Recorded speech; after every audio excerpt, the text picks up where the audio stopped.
Hi, everyone, and welcome to the Breathwork webinar. I'm Lisa Thompson, the founder and head coach at Alpine Athletics, and I'm excited to host today's webinar along with Mountain Madness. Mountain Madness, as you probably know, has been leading climbs and mountain adventures all over the world since 1984. And together with Alpine Athletics and Mountain Madness, we're hosting some climbs this summer in the Cascades. These are really cool, all-inclusive climbs that include prep and training and a climb up the Easton Glacier on Mount Baker, where breathwork, which is what the topic of today is, will be really important. So let's get into that. I want to introduce Tony Lorubbio, which is the founder and the head coach at Recal Training. He also is the creator of a really cool, I've used this technique myself, high breathwork training program that's specific to mountain athletes. He has multiple certifications in breathwork, including one from Oxygen Advantage, and he's currently pursuing his master's degree in exercise physiology. So Tony and I have worked together. Did I say Tony? Anthony. Yeah, that's Anthony. fine. That's fine. Anthony is what I typically go by, but I don't know I'll where that definitely came take a from. Tony every now and then. That was your one Tony of the day. Yeah, right. Anthony and I've worked together for more than a year at this point. He's helped me personally prepare for climbs, but also helped a number of Alpine Athletics and Mountain Madness clients as well as they're preparing for climbs all over the world. So I'm excited Yeah. to have him join us today. He also, the other thing I love about your work, Anthony, is that you've put theory and science of breathwork together and you've tested it out yourself on some sort of crazy adventures. So Yeah. let's get into that. A couple of quick notes for everyone. So we are streaming live right now on a couple of platforms, including LinkedIn and YouTube. And everyone should see a little chat button in like the lower section of your screen near the middle. So go ahead and drop us a note in there. Let us know where you're streaming in from. And if you have any mountain adventures that you're preparing for, we'd love to hear about those as well. And I'll be keeping an eye on that chat during our webinar. So if you have any questions that pop up while Anthony is talking, be sure you note it there. And then we'll take some time at the end to go through those and answer those. So that's all the logistics out of the way. We'll hand things over to you, Anthony. Yeah, sounds good. Thanks, Lisa. Yeah, on the theory and science part of it, what is the point of theory and science if not applied to the real world? So that's kind of what my quest has been, I guess you could say, over the last few years, is to take a lot of this research and science that exists out in the world around breathwork training, especially high altitude breathwork training and respiratory muscle training, and then actually apply it to the real world so that we can do more fun stuff, climb higher, go further in the mountains. So thanks for the intro. For those of you in here now, we do have that chat window flowing already. I know there's been quite a few people that have already come in and said where they're from, what challenge they have coming up, whether that's an expedition or a race of some kind. And if you're climbing with Mountain Madness, even better. And if you've been training with Lisa through Alpine Athletics, even better. So yeah, as we go here, you can certainly drop your questions and feedback and all that sort of stuff in the chat window on whatever platform that you're watching this. Every now and then I'll be checking, of course. I'll do my best to stay up to date on this. And here and there, we'll actually open up that overlay chat window that you see throughout the webinar. So thanks for joining, everybody. I'm going to close out of that overlay. I'm also going to maximize our presentation part of the puzzle here. I'm using a fun piece of software here to actually kind of present as best as possible. So bear with me through any sort of technical snafus and things like that. But here we've got our opening. So let's go ahead and dive in. I'm excited to be here talking with you today about breathwork for altitude success, how to breathe better so that you can climb higher and go further in the mountains.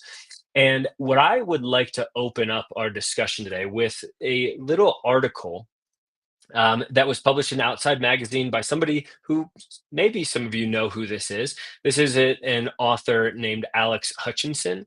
He has the Sweat Science column within Outside.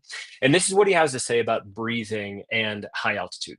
When you head to altitude, you have to breathe more deeply and more frequently to compensate for the scarcity of oxygen that exists in the thin air up at altitude.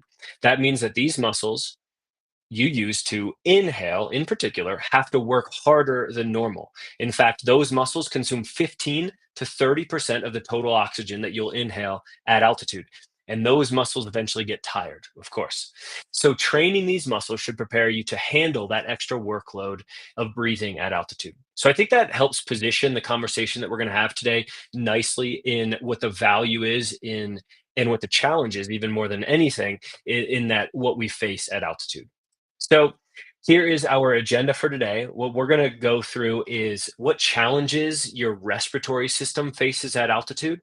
We're going to talk about what exactly I mean, and the people in my world, in this world of training of breathwork, what we really mean with breathwork training, and what the research literature has to say about breathwork training, and then applying it in the real world. Because again, that is our mission here: is to take things out of the research and into the real world.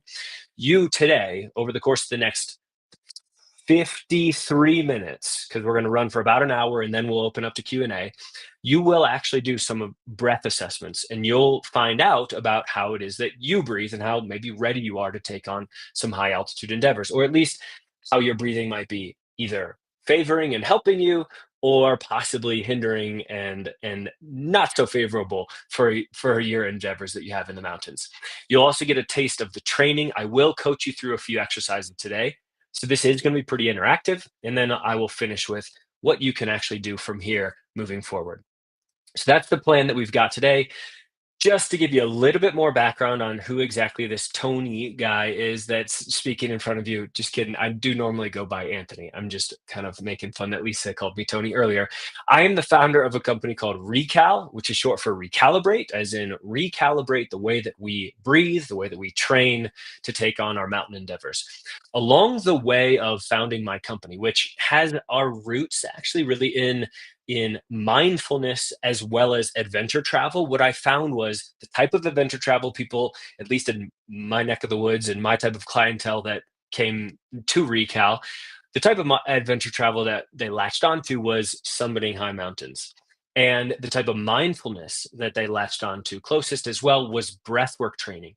And so I went down this rabbit hole of breathwork training, and I studied under Patrick McCune at Oxygen Advantage. I studied under Wim Hof through the Wim Hof method, and I also studied under the great people at Peak Flow. And what I found was not just breathwork training as a form of mindfulness practice, although it has great benefits as it relates to mindfulness. It also has an impact on your sports performance, in particular when we're talking about high altitude endeavors. And over the course of going through these instructor certifications and whatnot, and all of what I read, and then eventually experimented on myself and a lot of other athletes for a time before this was publicly available, or at least our program was publicly available, we created the High Altitude Breathwork Training Program. Now, as I said, I did do some tests on myself in a little experiment called the nasal marathon, where I trained, in quotations, trained for a marathon.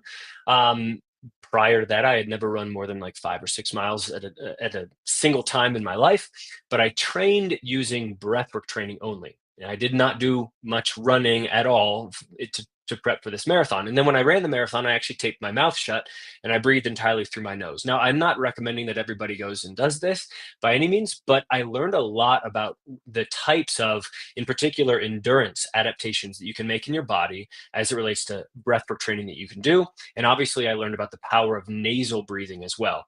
Well, I took that experiment to kind of the next level, no pun intended, a 14,000-foot level. And I trained at sea level for an extended period of time. And then for the first time ever, I went to high altitude, really first time for me after going through this training. Showed up right from sea level, hiked a 14er, saw all the types of things that you can do from, again, a breathwork training translated to the mountain standpoint. I'm not the only one that's tested this since then, though, and we've obviously gone up and up and up from there. In fact, we've had a couple clients at Everest this year, which was super exciting. The first ever time that we've had clients go to Everest. But clearly, a lot more experimentation has happened. We recently, as in the last year or so, published our breathwork training program publicly. And we've now had hundreds of athletes take on breathwork training and do some fun and awesome things in the mountains. So that's a bit about me and where we've kind of led to. Let's take a pause here. We're now 11 minutes in. A lot of you have joined. A lot of you have shared some of the endeavors that you have in the mountains coming up, and all of those things. And I'm again super excited to hear about those. Let's take a moment to do a breath assessment together, shall we? This will be the first of three, as long as we have time, three breath assessments that we're going to do together. This is called a carbon dioxide tolerance test. And the way that this little assessment works is from a seated position. So if you're not already, go ahead and hop into a seat. We are going to take a normal breath in through the nose and then a normal breath out. Then you're going to take a big inhale. You're going to fill up your lungs as much as you possibly can. And when you reach the tippy top of that inhale, then you'll begin a slow exhale. You're going to try to extend that exhale as long as you can. I'm going to start a timer that's going to show on this screen.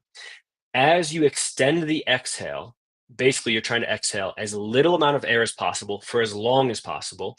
Get to the point that you squeeze every last bit of air out of your lungs. You're going to feel the stress of breathlessness toward the end of that exhale.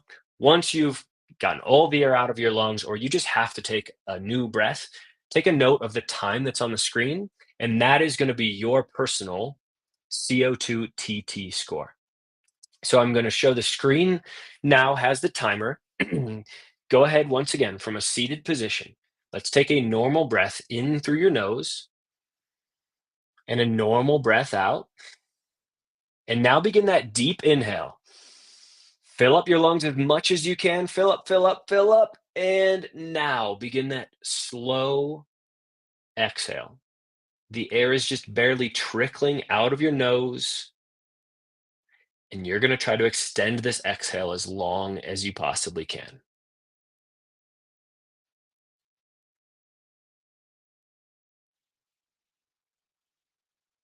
As you're exhaling, just try to relax your body, relax your mind in particular as well. Get to the point that you squeeze every last bit of air out of your lungs and work with that mental stress of breathlessness.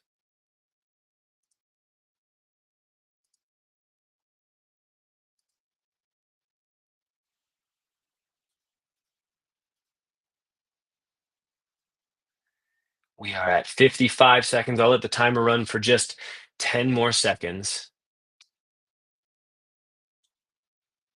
We're over the minute mark. If you're still exhaling, awesome job.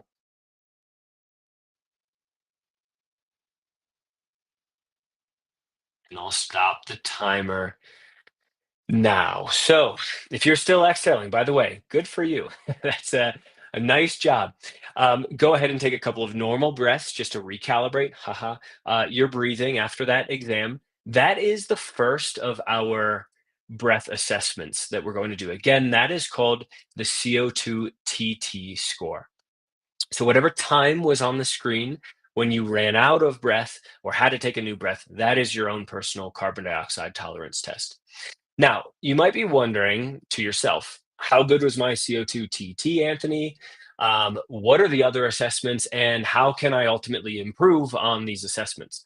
And what do they maybe really mean? My answer to you right now is stick around and find out. We will work through all of those answers here by the end of our session today. Let's dive into what challenges that somebody faces, in particular in their respiratory system when they arrive at altitude. And I want to make a disclaimer. I am not a medical doctor. I have studied what happens in the respiratory system at altitude. I am a multi-certified breathwork training coach, but I am not a holistic medical doctor. Of course, at any time that you are considering going to high altitude or doing something really physically challenging, always consult your doctor beforehand. So with that disclaimer out of the way, let's talk about what happens in your respiratory system at altitude. The first thing that I want to touch on is typically people experience an increase in ventilation. In other words, their respiratory rate, how many breaths that you're taking per minute when you arrive at altitude. So that is challenge potentially, number one. Number two is people experience an increase in their hemoglobin concentration. In other words, those are your red blood cells. This process of increasing those red blood cells takes time. That time, you may already be familiar with this, is known as acclimatization. It's a part of the process of acclimatization, but it does take some time. So that is number two thing that happens to your respiratory system at altitude and circulatory system, of course, there as well. And the third thing that we're going to talk about here is a decrease in oxygen saturation. So if you arrive at altitude and you're wearing a pulse oximeter and you're reading your SpO2, oxygen saturation level, typically you'll notice that that number goes down from probably a 95 to 99% range. This then, of course, decreases also your total aerobic power as well as your VO2 max, your total oxygen uptake capacity when you arrive at altitude. So those are the three key things that we're touching on here as it relates to challenges you might face at altitude. So you might be thinking, all right, great. So thanks for the list of challenges. What does breathwork training actually have to do with this? So let's make that connection. Let's also along the way define what exactly we mean by breathwork training. Let's zoom right back to where we just were, which was these three challenges: increased ventilation, an increase in hemoglobin concentration, and a decrease in oxygen saturation. The way that we coach here at Recal breathwork training is using three sides. And you might already start to be picking up what I'm putting down here. The three sides to our breathwork training actually directly impact the three challenges that I just outlined. The first side of breathwork training, in the way that we coach it, is working on your mechanical efficiency. That means where and how do you actually breathe? Where do you feel the movement breathing? Where is the air going in your lungs? Are you using your nose or are you using your mouth? How fast or slow are you breathing? All of these are mechanical related elements of breathing, and we focus on trying to achieve the highest efficiency as it relates to mechanical breathing. The second side of breathwork training that we tackle here at Recal is high altitude adaptation. So there are a specific set of breathwork training protocols that you can actually simulate high altitude from wherever you are in the world, whatever level. For example, when I was at sea level before going to that 14er, I worked on a lot of high altitude simulation style breathwork training. You can make some adaptations that will pre-acclimatize your body as it prepares for altitude. And that's the high altitude adaptation side of breathwork training. And then the third side is respiratory muscle training. This one is kind of the honestly, I feel it's the biggest piece of the puzzle. Okay, you've got your mechanical efficiency, which is the foundation. You have your high altitude adaptation side of breathwork training, which is a great complement to obviously where you're about to go. But the juggernaut of it all is how strong are your breathing muscles. Respiratory muscle training is a critical part of breathwork training, and that is going to directly impact that decrease in oxygen saturation and the subsequent VO2 max that you actually have when at altitude. So let's drill in a bit on this first side of breathwork training, that mechanical efficiency side. So what can you actually do with breathwork training? Well, number one, breathwork training can fix any bad habits that you have around your breathing and improve the efficiency of your breathing. And when I say fixing bad habits, what I want you to work toward, especially at altitude, is to breathe with this equation in mind. If there's one thing, one or two things, this is probably the top two most important thing I want you to take away from this webinar is breathe through the nose. When you're at altitude, breathe fully. I used to always coach it, breathe slow. When you're at sea level and at rest, you can breathe slow, breathe nose slow and low. At altitude, I'm starting to coach it in a slightly different way where it's breathe through the nose, breathe full, and breathe low. We want the air getting to the lowest part of the lungs. Think NFL. Nose full and low at altitude, nose slow and low, kind of in your everyday life.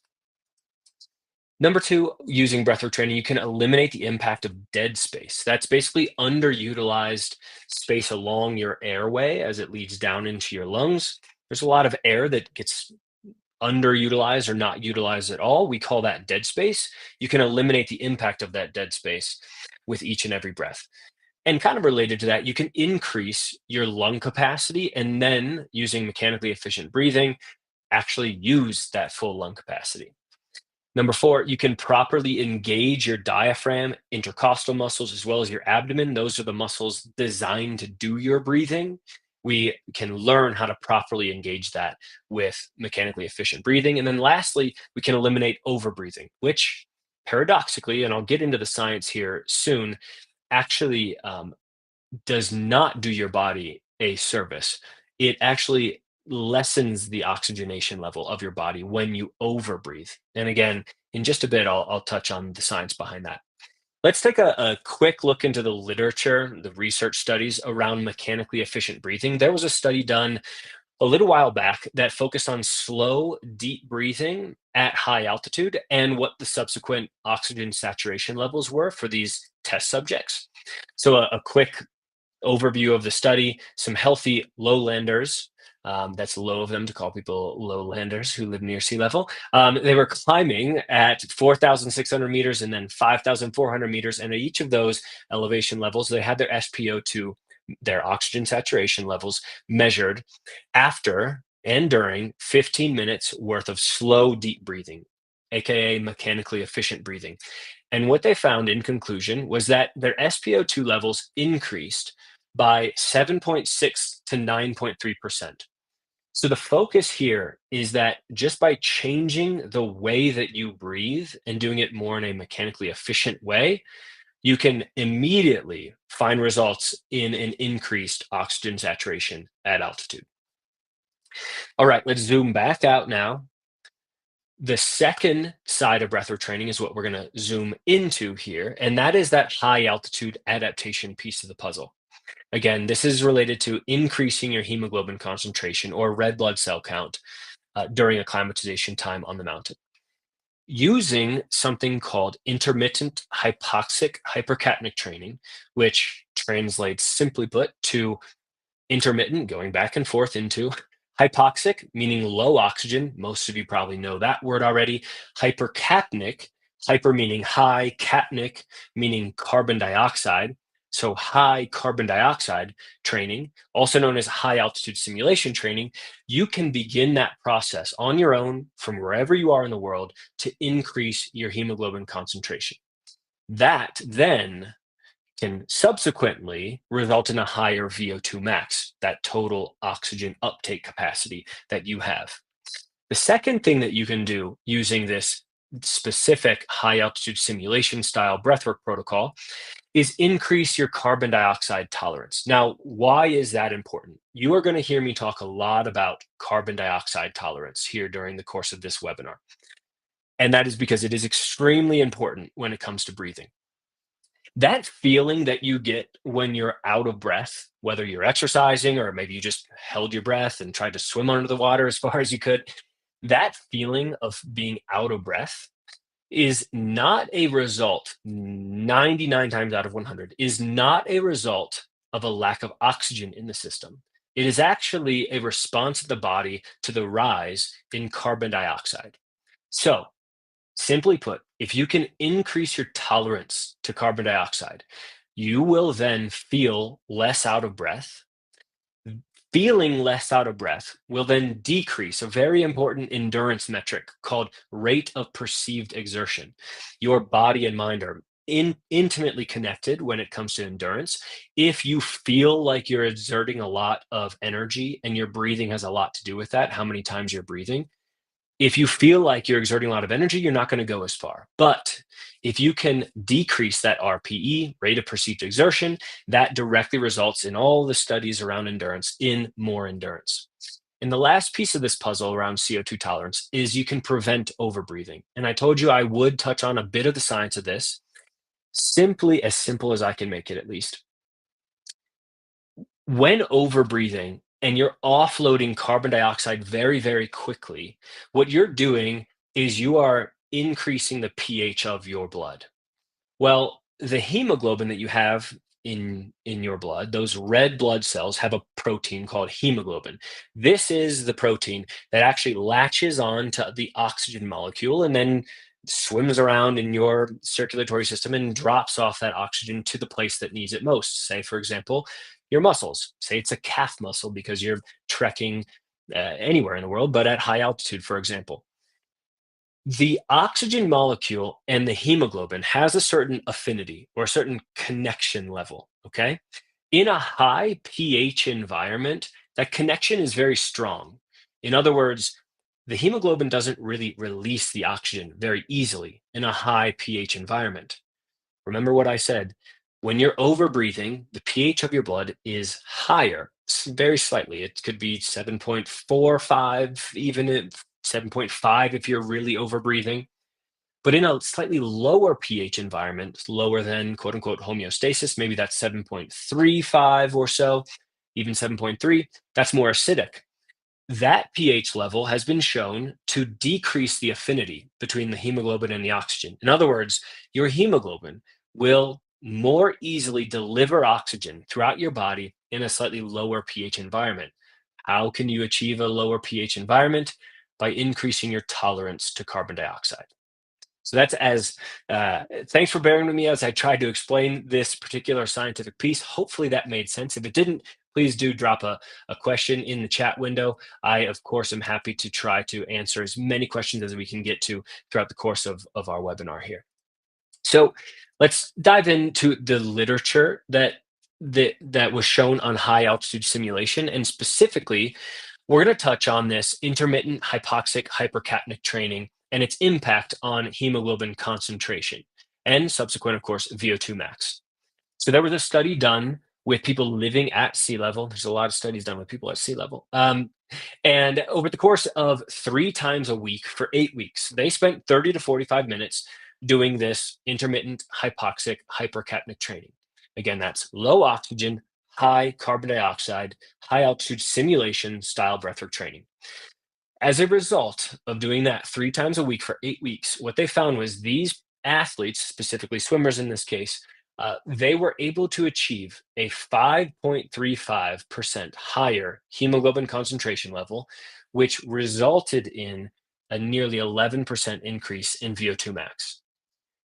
So this shows that training anywhere in the world using this type of breathwork training protocol can increase the hemoglobin concentration that then gets you ready to take on that lower oxygen level environment like high altitude. Okay, I'm throwing a lot at you in the science. We're going to get a little bit more interactive for a moment here. We're going to go into breath assessment number 2. This is the fun one, okay? Breath assessment 2 is called location of movement. So, where do you feel the movement when you're breathing? What I would like you to do is, again, from that seated position, go ahead and place one hand on your chest and then the other hand on your lower belly. What I want you to do now is breathe normally and look down the front of your body. Just take note of where you notice the movement happening when you're breathing. Do you feel it in your chest? Do you feel the expansion there? Do you feel maybe some up and down movement with the shoulders as you breathe? Do you feel it in your lower belly? And maybe even if you're sitting with a backrest against your chair, maybe you even feel it in your back. Just take one last breath normally and take note of where you feel that breathing. Go ahead and put your eyes back onto the screen that you're watching this, and you can drop your hands now. Breathing, we typically define in the world of breathwork training, we typically define it to be to have 3 zones, 3 zones of movement when it comes to breathing. Zone 1 is your lower belly or abdomen.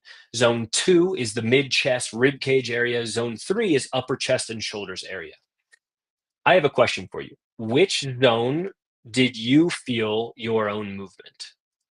You can drop that in the chat window, and maybe even live time, depending on how fast we are out there, we can actually start to see some of the responses.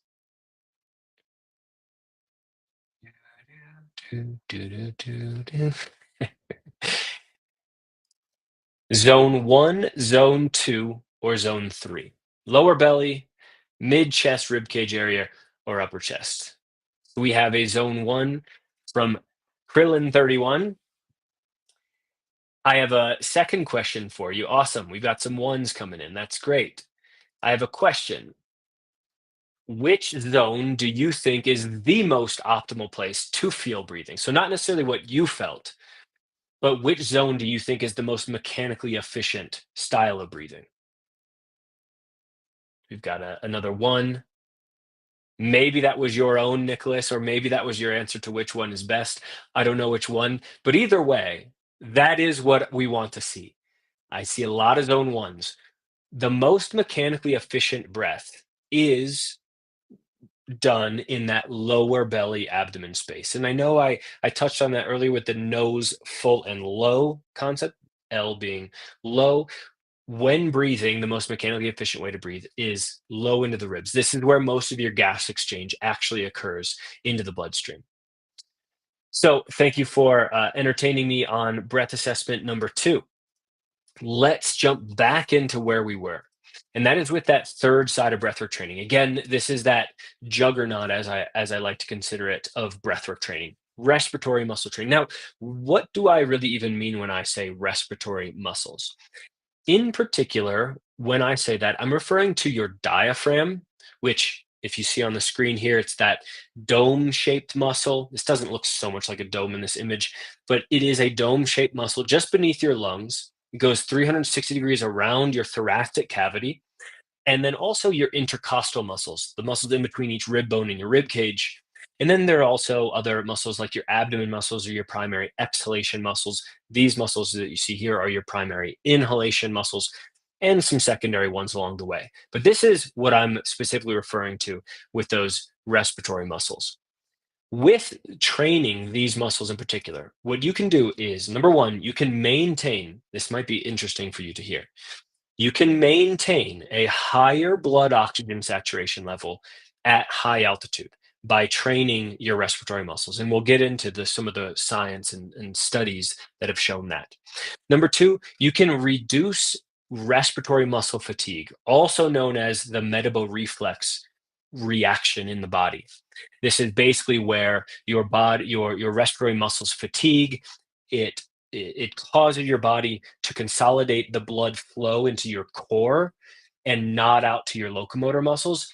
And a lot of times when people just flat out stop moving and it's not a bonk like a nutritional reason, that typically does mean that all the blood is staying in the core and not getting out to the locomotor muscles. This is the metabolic reflex. It Training these muscles also can increase your ability to adapt during that acclimatization time period on the mountain. And you can also improve the breathing economy. Basically, how efficiently are you expending any energy to do your breathing because you're using the muscles that are there specifically designed to do your breathing. This results, of course, in that lower RPE, rate of perceived exertion. Now, I do want to note we coach it at Recal to focus both on inspiratory muscles as well as expiratory muscles. This is all about gas exchange, especially at altitude. Gas in and gas out with each and every breath. Now, let's take a look at the literature and what some studies have to show on specifically inspiratory muscle training. I'm going to focus a bit more on that just because the air is thin at high altitude, and because that air pressure is lower there than, say, at sea level, it takes more effort for you to inhale that air into the lungs. So, this is really an important piece of the puzzle. Not saying expiratory is not, but inspiratory muscles are a critical element to keeping your SpO2 levels higher at altitude. So, what does this first study show? It took a group of people that were going on an expedition into the Himalayas, and leading up to that expedition, 2 times a day for 4 weeks, these individuals did some inspiratory muscle training. Specifically, They did a 50% air resistance trainer. They used a 50% air resistance trainer to inhale against that air resistance. And if everybody out there has two nostrils, if you block one nostril, that would be 50% inhalation resistance. And that is your own little version of an inspiratory muscle training exercise. Anyway, at the levels of sea level, 400 meters, 1400 meters, 4,880, and 5,550 meters high, they were tested in what their SpO2 or oxygen saturation levels were. In conclusion, as a result of their training, their inhalation strength increased by about 15%. This is done by something called MIP, your mouth inhalation pressure, basically, the strength at which you can actually inhale. So that's great. They actually got stronger as a result of this. Now, how exactly did that translate to the mountain itself? And what the study found was that there was no change for these individuals, the group that did the training versus the group that didn't. There was no difference between those groups at below 4,880 meters. Now, there's a big gap between 1,400 and 4,880, so maybe not the most perfect study ever, but what they did find though was that at that 4,880 meter and above level, on average, there was a 6% increase in the oxygen saturation level, and as much as 10% in some of these individuals. So here is an example of a way that you can train to build the strength of your respiratory muscles. And then when you arrive at the thinner air at altitude, that's going to then allow you to keep your oxygenation levels higher. Note that this is not in any way changing the way that these people breathed. This was just purely gauging the SpO2 levels. The first study that we looked at was actually changing the way in which they breathe. So now just imagine if you put those two together, we are breathing strong, my friends, and we are keeping our oxygen saturation levels high. So now the big question is or at least the question that I felt that I faced and my team here at Recal faced a few years ago, how do we take all of this stuff out of the lab and out of the research books and into the real world? And this was when, over the course of time, we created, at least initially, a 5-week breathwork training program. Now, we of course can address different lengths of time, but this specifically is a last 5 weeks before your expedition, the pre-acclimatization block of fitness that you might be facing. This breathwork training program fits right into that last 5 weeks. We've launched that now over a year ago, and we've had since then hundreds of athletes go through this training now. We've had people trekking at Everest Base Camp. We've had people climb Kilimanjaro, for example. We've had people run in some of the high altitude ultra races. We've had IFMGA, AMGA certified mountain guides, people climbing Cotopaxi. A lot of different applications have been used with this breathwork training. We've also been lucky and fortunate enough to have been featured in the media a few different times. It's all been fine and dandy and fun, right? But no, it does mean a lot to me to see that we are actually making an impact in the real world and not just, of course, sticking to that theory and science behind breathwork training.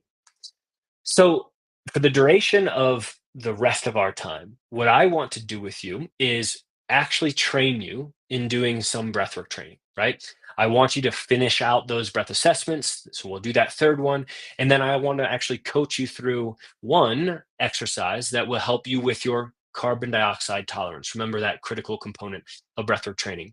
We're going to talk a little bit about what you can do from here. We can talk about some of the situational things that happen on the mountain and how breathwork training can address those. And that's where Lisa will kind of come back into the conversation. We'll have some dialogue back and forth. And then we'll finish up after that hour mark with some Q&A. So let's go into the third breath assessment now. This is going to be your most challenging breath assessment, okay? So get yourself mentally prepared for this.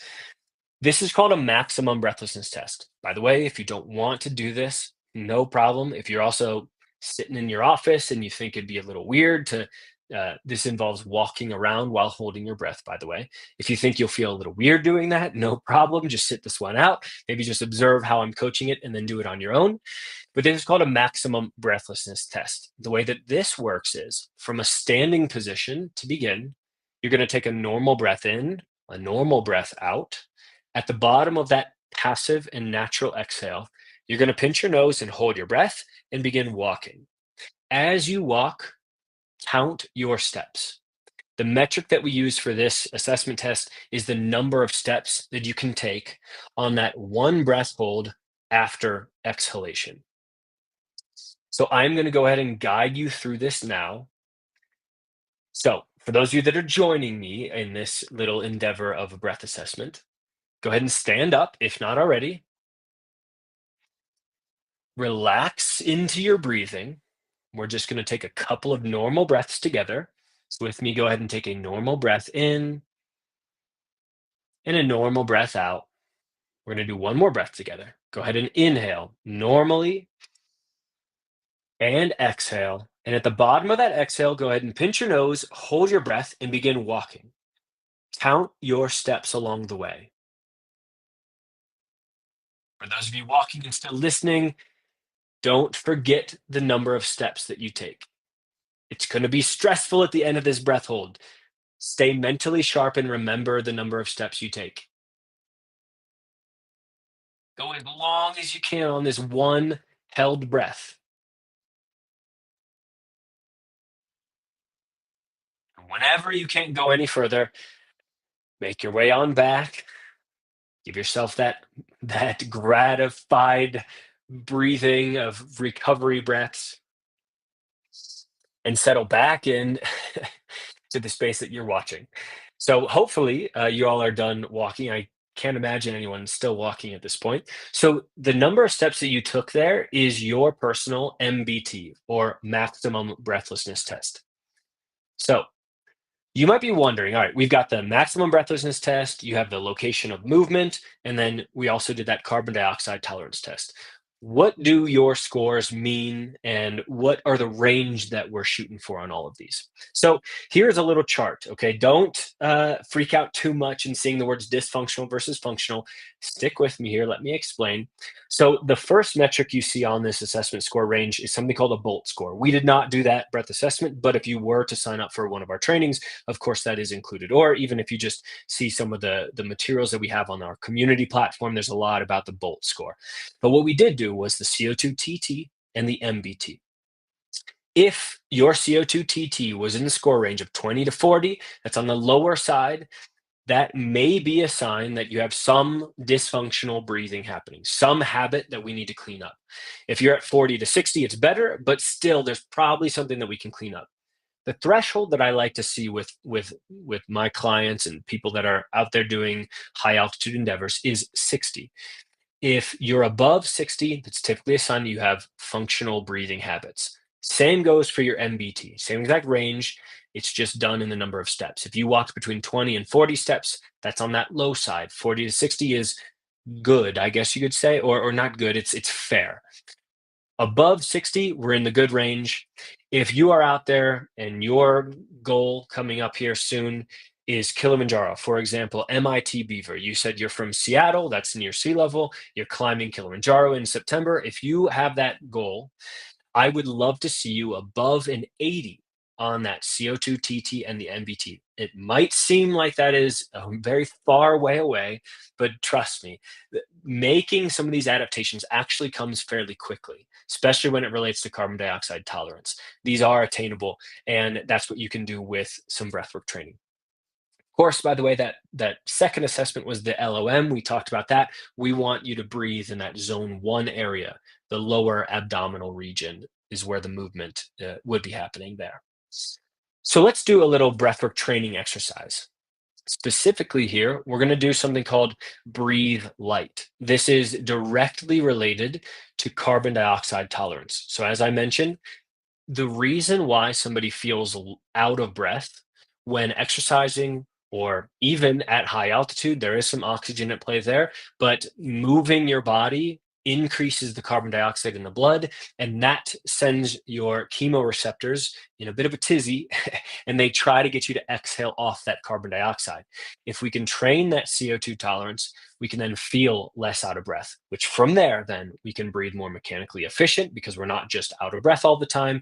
We can also harness the Bohr effect, which is that concept of the hemoglobin releasing oxygen throughout the body more efficiently. That's called Bohr effect. And it's kind of a cascade from there. This is a foundational piece of breathwork training, carbon dioxide tolerance. So from a seated position, sitting up with a straight back, but relaxed shoulders, relaxed arms, I want you to take your pointer finger and place it just beneath your nose, resting on your upper lip. Go ahead and take a couple of normal breaths in and out through your nose, and notice the air as it runs across your finger on the way in and then back out across your finger on the way out. You might notice some cooler air on the way in and then some warmer, maybe more moisture in the air on the way out. Now that you have a feeling for what that air feels like on your finger, go ahead and start to slow down your breathing. So much so that you can barely feel the air as it runs across your finger. If you're holding on to any tension in your shoulder while keeping your finger there, try to relax.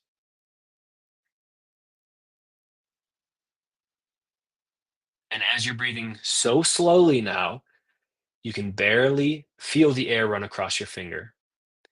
You might start to feel this sensation of air hunger, the feeling like you need to take a much bigger breath. That is called air hunger. That is your carbon dioxide rising in the blood. What we're doing here for this exercise is slowing down the breathing so much so that you invite that feeling of air hunger, which can be very challenging. And I want you to try to sit with that feeling for the next minute or so. Breathing very slowly in and out through your nose. Try to keep control of your breathing on the way in. Try to keep control of your breathing on the way out. Sometimes it's very challenging, especially at the bottom of the exhale and at the top of the inhale. Your body might be trying to force you to take a bigger breath. Do your best to control the breathing. We're here for the next 20 seconds. You can do it.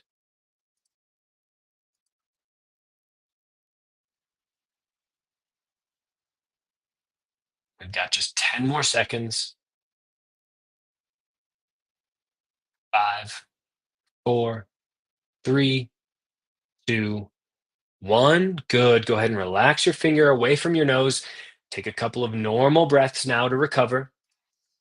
That is called breathe light. If you did not have that feeling of air hunger, what that means is either you were breathing too fast for your own personal carbon dioxide tolerance, so try to slow it down even more, or you need to do that exercise for a little while longer. If that was extremely challenging for you and your breathing got very erratic and you were just full of that air hunger feeling, maybe breathe a little bit faster or just do it in shorter spurts. But this is a great exercise, a nice foundational entry level exercise for you to do to start that CO2 tolerance training work. Now, let's talk about some of the other exercises that you can do as a part of your respiratory, or excuse me, your breathwork training program. One of them in the range of respiratory muscle training is the inspiratory muscle training exercise called hook lying diaphragmatic breathing. It's called hook lying because of the position that you're in. Your feet are flat on the ground, your knees are at a 90-degree angle, and you're lying down on the ground, as you see the person here showing this hook lying position. What you want to do in this position is take strong inhales and engage your diaphragm. The way that you can actually make this more challenging, though, is if you block one nostril to create that 50% air resistance. That will challenge your diaphragm and it'll make it work harder to actually pull in the air into your lungs. You can also add weight to your lower belly, or you can put a resistance band, something like a Buteyko belt is the specific one that we use in our trainings, is a resistance band around your lower belly to resist that space so that it becomes harder for you to expand in the lower belly. doing this can train that diaphragm muscle to build that muscle so that you can handle the workload that it's going to need to face when you arrive at altitude. Another respiratory muscle training exercise that we coach is something in the realm of expiratory muscle training, and that is called balloon breathing. Yes, even kids can do balloon breathing. This is a fun one. Uh, but doing a lot of it's not so fun. I'll explain why. What you do is, with a balloon in hand, you take full inhales to get as much air as you can into your lungs, and then you take strong, forceful exhales into the balloon. You try to exhale to blow up that balloon as much as you can, collapsing down into that abdominal space. And then, when you can't exhale anymore, you release the balloon from your lips, let the air go out. Inhale again and go once again. You try to fill up that balloon as many times as you can in 1 minute. One way that you can actually make this more challenging is in a 90-90 position, as you see in the picture here, with your feet up against a wall, knees at a 90-degree angle. This exercise can help train your abdominal muscles, which are your primary exhalation muscles. And then lastly, the last exercise that I'll explain that you can do on your own potentially is a walk to jog variation of high altitude simulation. This is also known as that intermittent hypoxic hypercapnic training. The way that it works is it actually begins similar to how you did that maximum breathlessness test. From a standing position to begin, you take a normal breath in, a normal breath out, you pinch your nose and hold your breath and begin walking. As you can see in the diagram, that flat line there to begin, that's you holding your breath. You go until you reach a level of strong, I actually oftentimes coach a medium level of air hunger. At that point, you begin jogging. You can see how this becomes extremely difficult. This is also known as mental resilience training. You go as long as you can on that one breath held in that jog. And when you need to take a breath, you release your nose, but instead of taking big breaths, you actually take 6 minimal breaths. This is going to trick your diaphragm into thinking it's taking a full breath. It's going to try to force an inhale by contracting. This helps to strengthen your diaphragm, actually, but ultimately, it's really helping you with that CO2 tolerance. Potentially, depending on your CO2 tolerance, you're also getting slightly hypoxic in this as well, hence the simulation of altitude there. Then you take a few normal breaths to recover and then repeat it for as many as 5 times in a row. So this is that high altitude simulation style breathwork training. This will be the last exercise that I describe for you. Of course, if you want to know more exercises, you can either drop some questions in the chat, or you can visit that community platform, which I'll give you a link here at the end of our session. We've got so many exercises on that platform, as well as guided weekly training sessions that I coach every Monday morning, Mountain Time at 8:04 a.m. I'll tell you later why 8:04. But let's talk a little bit now about what about on the mountain itself? And I'm going to invite Lisa back into the conversation here as well. So let's discuss some situations. So Lisa, what are some situations in all of your experience? And by the way, for those of you that maybe don't even know this, I don't know, Lisa, that you gave much of an introduction, but you are the second ever US-based woman to climb K2. So for those of you that didn't know that, I'm throwing that out there. Lisa has done some incredible things in the mountains and knows what she's talking about. So you probably know a few situations that breathwork could come into play, right? For sure. And since you and I started working together a year or so ago, it's really made me think about how I'm breathing on the mountain. And you've helped me troubleshoot different situations where I felt like I maybe wasn't breathing as efficiently as I could have been. So Mm, I wanted to share that experience today in hopes of giving people some real-time tips and tools that they can use if they find themselves in similar situations when mm. they're climbing. So the first one is actually depicted in this photo. And I know there's a number of people on the webinar today who are getting ready to climb Rainier. And it's become common lately that there are vertical ladders on Mount Rainier. And so if we're, say, approaching something like a ladder or some situation where we know that our exertion is going to increase significantly, Mhm. how do you recommend we begin to breathe in preparation for that change in intensity? Yeah. Yeah. So that is a good Good questions. Good situation there. What I would focus on with breathing in this situation is something that is not going to send you too far up, but it's also not going to send you too far down in a relaxed state because we need some level of focus, but a calm, ready to go kind of focus, right? And I'm going to throw out two protocols that you can do back to back. When arriving at the ladder, if you feel like your heart's starting to race and you feel very, very nervous about what you're about to take on, one of the quickest way that you can downshift the nervous system to regain control of that mental composure is something called a physiological sigh. And the way that a physiological sigh works is you take a double inhale through the nose and then an exhale through the mouth. What that's going to do is it's going to offload CO2 very quickly, which oftentimes happens with an increased heart rate. Our CO2 levels start to skyrocket. We can offload CO2 quickly, downshift the nervous system, and then we at least can be under control to begin a second breathwork protocol called box breathing. Maybe some of you know that out there. It's a nice, even breathing, maybe on a 4 count or a 3 count, if we might struggle with a 4 count at altitude, where you're just inhaling for a count of 3, holding for a count of 3, exhaling for a count of 3, and then holding again for a count of 3. This will balance your system. So you're not going to be too calm, so you're about ready to rest and digest the food that you just ate, but you're also not completely sympathetic where it's like fight or flight response, right? So it's a nice balance. So I would pair those two things together before getting on that ladder, the physiological sigh and then a box breathing.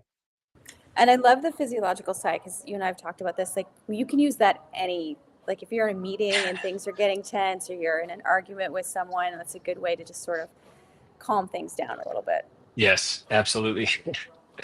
So the next scenario actually happened when I was on K2. So this was before you and I started working together about breath work. And I sort of meticulously measure my oxygen saturation when I'm climbing. And I woke up in the morning. This was at an elevation of, gosh, probably 25,000 feet or so. So we weren't yet breathing bottled oxygen. But I woke up and my SpO2 was 37, plus or minus, Mm, right? Because it's sort of a cheapy, Amazon purchase to measure, but still incredibly low. And so my yeah, initial reaction was was shock and also concern. I had to go climb, right? I had to get up out of my sleeping bag and get ready to go and start like expecting my body to perform. And I really didn't have any tools at the time to help get that saturation as high as it possibly could be, given the elevation and the circumstance I was in. right. Right. Well, okay. So that's a pretty extreme example of a I situation. know. If you No, wonder why I'm missing brain cells, this is right. why. Yeah. Well, okay. I'm going to give you the ultimate breathwork protocol for that situation. Normally, by the way, for those of you maybe not on K2 and having an SpO2 of 37%, I would say something as simple as a light, slow, deep breathing pattern, maybe a count of 5 on the way in and a count of 5 on the way out. That actually will increase that SpO2 level. There's a lot of studies that have been done with that specific protocol, but that's for folks that are likely just, well, they're not trying to summit K2 in that morning. So I'm going to give you a more extreme example. Um, this is actually something we call recovery breathing, but it's going to work really well in this situation. What the way that we coach recovery breathing, and oftentimes people can do this after an acclimatization hike, but if you need to supercharge your system to like get you ready to go and drastically change your SpO2 in a moment's notice, what you can do is recovery breathing. It's pieces together two protocols. The first protocol is controlled hyperventilation. And I know that sounds maybe very intense, but it's intense for a reason. When we are at high altitude and we have an SpO2 like 37%, we need to get oxygen into the bloodstream. Like without question, we got to get it in, right? We got to change that oxygen saturation level. So what you can do is find a place to lay down on the ground, not even from a seated position, definitely not standing. Find a place to lay down on the ground, lie down on the ground. My fifth grade English teacher is not happy with me. And you do a round of 15 to 20 deep breaths, fairly fast as well. We are controlled hyperventilation. After those 15 to 20 deep breaths, You then go into breathe light, which is what we actually just did a moment ago. So the reason why we want to pair those two things together is the controlled hyperventilation period of this protocol, it shuttles oxygen into the bloodstream. The second piece of this protocol is it gets oxygen out of the bloodstream and into the muscles in the tissue that actually need it for the moment that's about to behold,